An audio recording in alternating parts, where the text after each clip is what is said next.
Hello everyone, welcome to GitHub. In this video, we will discuss about the principles of surveying. Okay.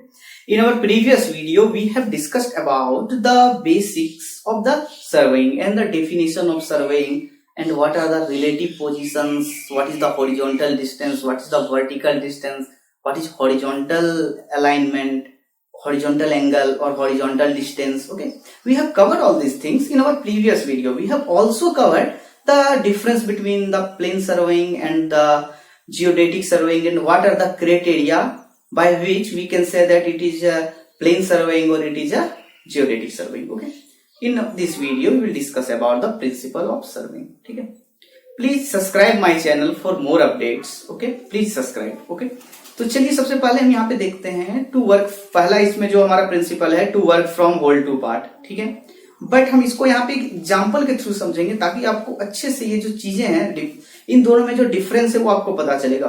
Work from whole to part and work from part to whole difference. ठीक है, अगर हम एक example ले रहे हैं, ठीक है, अगर हम इसको work from whole to part नहीं ना करके, ठीक है, होल टू पार्ट ना करके, ठीक है, इसको हम बात करते हैं सबसे पहले पार्ट टू होल। ठीक है, पहला केस अगर ई वर्क इज टू, अगर work to part to whole अगर हम सपोज अगर मान के हम चल रहे हैं, ठीक है, अपना सर्वेइंग हम कर रहे हैं इस प्रिंसिपल के बेसिस पे। ठीक है, अब देखिए यहाँ पे क्या है, अगर हमारे पास एक डिस्टेंस है, ठीक है, अगर सपोज इसका देख सकते हैं, अगर हम मान के चलते हैं अगर इसका डिस्टेंस 120 मीटर है इस लाइन का डिस्टेंस, ठीक है, और हमारे पास एक 30 मीटर का चेन है।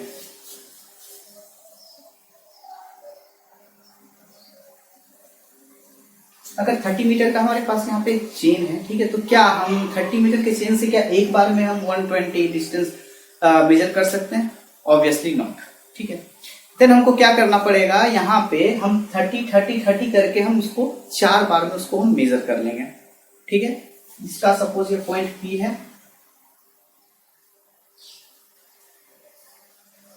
P है, ये Q है। तो अगर हमको यहाँ पे 3 इंटरसेक्शन या फिर हम बोल इंटरमीडिएट पॉइंट्स हमको यहाँ पे स्टेब्लिश करना पड़ेगा। ठीक है, सपोज RST मेरा यहाँ पे इंटरमीडिएट पॉइंट्स है, RS। ठीक है, ये जो 3 पॉइंट है यहाँ पे एक हो, 1 2 3 यहाँ पे होगा, ताकि अब यहाँ पे क्या करेंगे हम इन इंटरमीडिएट पॉइंट्स के थ्रू से हम यहाँ पे जो 120 मीटर का जो लेंथ है, ठीक है, इसको हम यहाँ पे मेजर करेंगे। ओके, तो यहाँ पे देखिए क्या हो रहा है कि अगर हमको 120 के डिस्टेंस को मेजर करना है, ठीक है, 120 के डिस्टेंस को अगर हमको मेजर करना है तो हमको क्या करना पड़ेगा, इसको 3 इंटरमीडिएट पॉइंट ले लेंगे RS। अगर सपोज है अगर हमको क्या करना है, चेन को हमको इस जगह से इस जगह लेके जाना है, अगर हम एक बार में चेन को, ठीक है, इस जगह से अगर इस जगह पे अगर हम लेके चले जाते हैं एक बार में, तो यहाँ पे मेरा किसी भी प्रकार का कोई एरर नहीं आएगा। ठीक है, बट अब मेरी बात यहाँ पे याद आ रहा है कि हमको इसको 3 पार्ट में हम इसको कन्वर्ट कर दे रहे हैं, 30 करके 4 बार में हम इसको मेजर करेंगे। तो जरूरी नहीं है कि जो हमारा जो लाइन है वो पूरी स्ट्रेट ही जाएगा। सपोज दैट अगर हम 30 मीटर सबसे पहले अगर हम जो मेजर किए हैं वो 30 मीटर हम यहाँ पे मेजर कर लिए। ठीक है, देखिए यहां से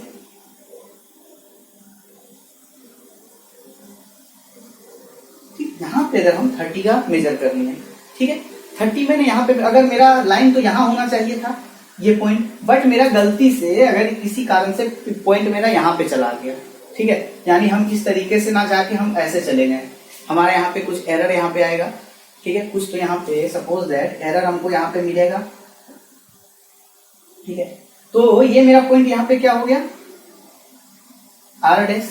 ठीक है, अब हम सेम नेक्स्ट अगर हम बात कर रहे हैं पार्ट टू होल, ठीक है, यानी एक पार्ट से हम होल में जाएंगे। ठीक है, यानी छोटे से बड़े में जाएंगे। तो पार्ट टू होल, तो देखिए पार्ट टू होल में हमको जो नेक्स्ट जो डिस्टेंस मेजर करेंगे वो इसकी इस रिस्पेक्ट में करेंगे या फिर इस रिस्पेक्ट में करेंगे, क्योंकि हमको एक छोटे से हम ना बड़े की ओर जा रहे हैं, ना कि बड़े से छोटे की ओर आ रहे हैं। तो नेक्स्ट अगर हम जो फिर 30 मीटर का चेन लेंगे तो फिर हम क्या करेंगे, इसी डायरेक्शन से एक एंगल फिर 30 मीटर मैं यहाँ पे मेजर कर लूंगा।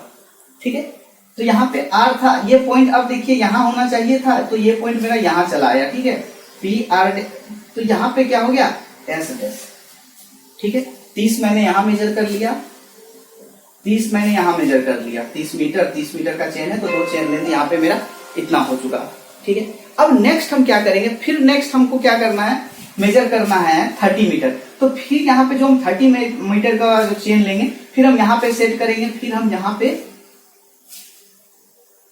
ऐसे करके चला जाएगा। फिर मेरा यहाँ पे एक पॉइंट आ जाएगा जिसको हम बोलेंगे टी डैश, ठीक है, जो कि पॉइंट मेरा यहाँ होना चाहिए था, है ना। तो मेरा यहाँ से क्या आप देख सकते हैं कि ये फिर मैंने 30 मीटर मेजर कर लिया। अब देखिए टोटल मैंने 30 मीटर कितना मेजर किया, 30। अब हमको और 30 मेजर करना है ताकि हम P से Q की यहाँ पे इस पोजीशन को पहुंच सके, ठीक है। तो हम क्या करते हैं, फिर हम 30 यहाँ पे मेजर कर लेते हैं। तो अब आप देख सकते हैं कि मैंने टोटल यहाँ पे मेजरमेंट कितना लिया है 120, बट मैं जरा सा हमको इस स्ट्रेट लाइन में जाना था, हमें नहीं पता था कि हमको स्ट्रेट में ही जाना है, ठीक है। तो हम थोड़ा सा अगर हम यहाँ पे एरर मेरा अगर हम चले गए, थोड़ा सा डेविएट कर गए इस पॉइंट पे, तो इसके बाद जितना हम एंगल मेजर करते जाएंगे सारे ये क्या होते जाएंगे और एरर बढ़ते चला जाएगा, ठीक है। यहाँ पे देख सकते हैं पहले E1 था, E1 एरर था, ये E1 है तो ये E2 हो गया, E3 हो गया, और E1 से ज्यादा है E2 से ज्यादा है E3। तो आपको इस जो डेफिनेशन है if work is part to whole, अगर हम वर्क को पार्ट टू होल करते तो आपको यहाँ से कंक्लूजन पॉइंट मिलेगा कि यहाँ पे जो एरर्स हैं वो इस डायरेक्शन में क्या कर रहे हैं, जुड़ते चला जा रहा है, एक्यूमुलेशन ऑफ एरर यहाँ पे हो जा रहा है, ठीक है। तो यहाँ पे जो सबसे इंपॉर्टेंट जो एग्जाम में आपको पूछा जाता है किसी भी कॉम्पिटिटिव एग्जामिनेशन में कि पार्ट टू होल कर देंगे तो मेरा क्या होगा, तो यहाँ पे आप नोट पॉइंट में लिखिएगा, ठीक है। मैंने इस एग्जाम्पल से इसीलिए आपको समझाया है, ठीक है, कि एरर क्या हो रहा है यहाँ पे,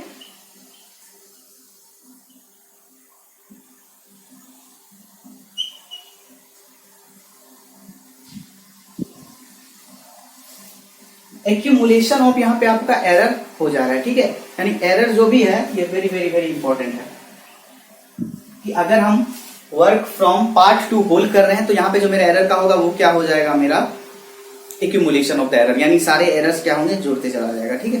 तो ये था मेरा part to whole. Suppose same चीज को हम लेते हैं work from whole to part, okay. देखिए work from whole to part की हम बात करते हैं यहाँ पे, आपको इन दोनों में मेन जो डिफरेंस है वो समझ में आ रहा है। सेम हम लाइन लेते हैं PQ, ठीक है, मैंने यहाँ पे PQ लाइन ले लिया है, P ले लिया, Q ले लिया, इसके बीच का डिस्टेंस 120 मीटर था जो इस लाइन का था, सेम लाइन का यहाँ पे भी है, ठीक है। अब हमको क्या करना पड़ेगा, 30 मीटर का सेम जो चेन लेंथ था इसमें भी 30 मीटर का चेन लेंथ है। अब हमको क्या करना है, इस लाइन को मेजर करना है, ठीक है। सपोज दैट मैं उसी प्रकार से पहला जो मेरा पॉइंट है कुछ यहाँ पे चला गया, मैंने 30 मीटर इस लाइन के स्ट्रेट न जाके थोड़ा सा डेविएट हो गया किसी कारण से, ड्यू टू सम एरर, तो यहाँ पे मेरा क्या हो गया 30 मीटर, ठीक है। तो यहाँ पे मेरा आ गया R डैश, ठीक है। अब देखिए यहाँ पे जो R डैश हो गया, अब तो मैंने एक जो डिस्टेंस है वो गलत ले लिया, ठीक है, बट हम यहाँ पे बात कर रहे हैं पार्ट होल टू पार्ट, ठीक है। यहाँ पे work is whole to part, तो आपको यहां से एक चीज देखने को मिलेगा। अब हम क्या कर रहे हैं, पार्ट ये होल टू पार्ट ले रहे हैं, यानी हम पूरे होल के रिस्पेक्ट में 30 मेजर करेंगे। तो नेक्स्ट जो मेरा जो पॉइंट होगा वो 30 मेरा यहाँ पे हो जाएगा, क्योंकि हमको यहाँ पे कैसे जाना है, होल टू पार्ट, ठीक है। तो 30 मेरा डिस्टेंस इससे चला गया, फिर मैं 30 का यहाँ से मेजर कर लूंगा RST, ठीक है। तो इस तरीके से हम यहाँ पे, ठीक है, सारे डिस्टेंस को मैं मेजर कर लूंगा, ठीक है, चारों डिस्टेंस को मैं मेजर कर लेना। तो यहाँ से आपको एक चीज दिखने को मिल रहा होगा, ठीक है, work from whole to part में, कि अगर स्टार्टिंग में जो एरर था, इसमें तो एरर था यहाँ पे, अब एरर अगर हम work from whole to part करते थे, एरर क्या हो रहा है, धीरे धीरे धीरे धीरे घट जा रहा है यहाँ पे। तो हमारे यहाँ पे जो सबसे कंक्लूजन पॉइंट है वो है कि मेरा एरर क्या हो रहा है, लोकलाइज हो जा रहा है यहाँ पे, ठीक है।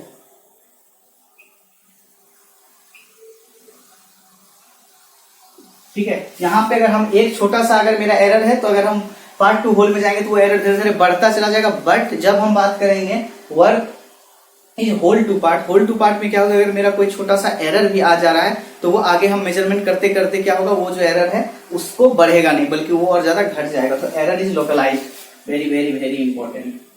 ठीक है, 10 बार क्वेश्चन पूछा जा चुका है गेट और ईएससी में इस टॉपिक पे। ठीक है, कि working from part to whole करेंगे तो एरर क्या होगा, ठीक है, एक्यूमुलेशन हो जाएगा, लोकलाइज हो जाएगा। सेम हमारा work is whole to part होगा तो मेरा यहाँ पे एरर क्या होगा। इन जहां पे जो मेन कंक्लूजन पॉइंट था वो था कि मेरा if work is part to whole में यहाँ एरर का एक्यूमुलेशन हो जा रहा है, बट हमारा यहाँ पे work is from part to whole में क्या हो रहा है, लोकलाइज हो जा रहा है एरर। ठीक है, तो यही बोलता है मेरा फर्स्ट सर्वेइंग। ठीक है, principle of first surveying to work from whole to part. तो हम इसको नहीं लेते हैं। ठीक है, तो हम इस तरीके से मेजरमेंट नहीं करते, हम इसको इस तरीके से मेजरमेंट करते हैं। ठीक है, तो ये था मेरा पहला। अब हम चलिए दूसरा देखते हैं जो हमारा सर्वेइंग का जो दूसरा प्रिंसिपल है। ओके, तो हमारा यहाँ पे जो सेकेंड प्रिंसिपल है वो बोलता है location of a new point should be respect to measure from at least 2 well defined points. कि अगर हमको किसी एक न्यू पॉइंट का अगर हमको लोकेशन पता करना है, ठीक है, तो हमको जो डिस्टेंस का जो भी मेजरमेंट हम करेंगे, ठीक है, वो हमारा एटलीस्ट 2 वेल डिफाइंड पॉइंट से अगर हम क्या करेंगे उसका डिस्टेंस या फिर जो भी मेजरमेंट करेंगे डिस्टेंस या फिर एंगल को, ठीक है, वो 2 वेल डिफाइंड पॉइंट से हम मेजर करेंगे तो ही हमको एक जो थर्ड कोई पॉइंट है उसका हमको लोकेशन पता चलेगा। ये है मेरा सेकेंड प्रिंसिपल ऑफ सर्वेइंग। देखिए यहाँ पे सपोज एक अगर मेरे पास एक लाइन था ए और बी, ठीक है, अगर हमको यहाँ पे कोई एक सी पॉइंट का हमको यहाँ पे पता लगाना है कि इसका कोऑर्डिनेट कितना होगा, ठीक है, इसका लोकेशन हमको यहाँ पे पता लगाना है। तो इसका लोकेशन को हमको यहाँ पे पता लगाने के लिए सबसे पहले हम क्या करेंगे, अब ए और बी मैंने 2 पॉइंट को सिलेक्ट कर लिया, वेल डिफाइंड पॉइंट। ठीक है, वेल डिफाइंड पॉइंट वैसा पॉइंट होता है जिसका हमारा सारा जो डिस्टेंस है वो सब हमें पता होती है। ठीक है, डिस्टेंस या फिर एंगल जो भी फॉर्म में रहेगा वो पता रहेगा।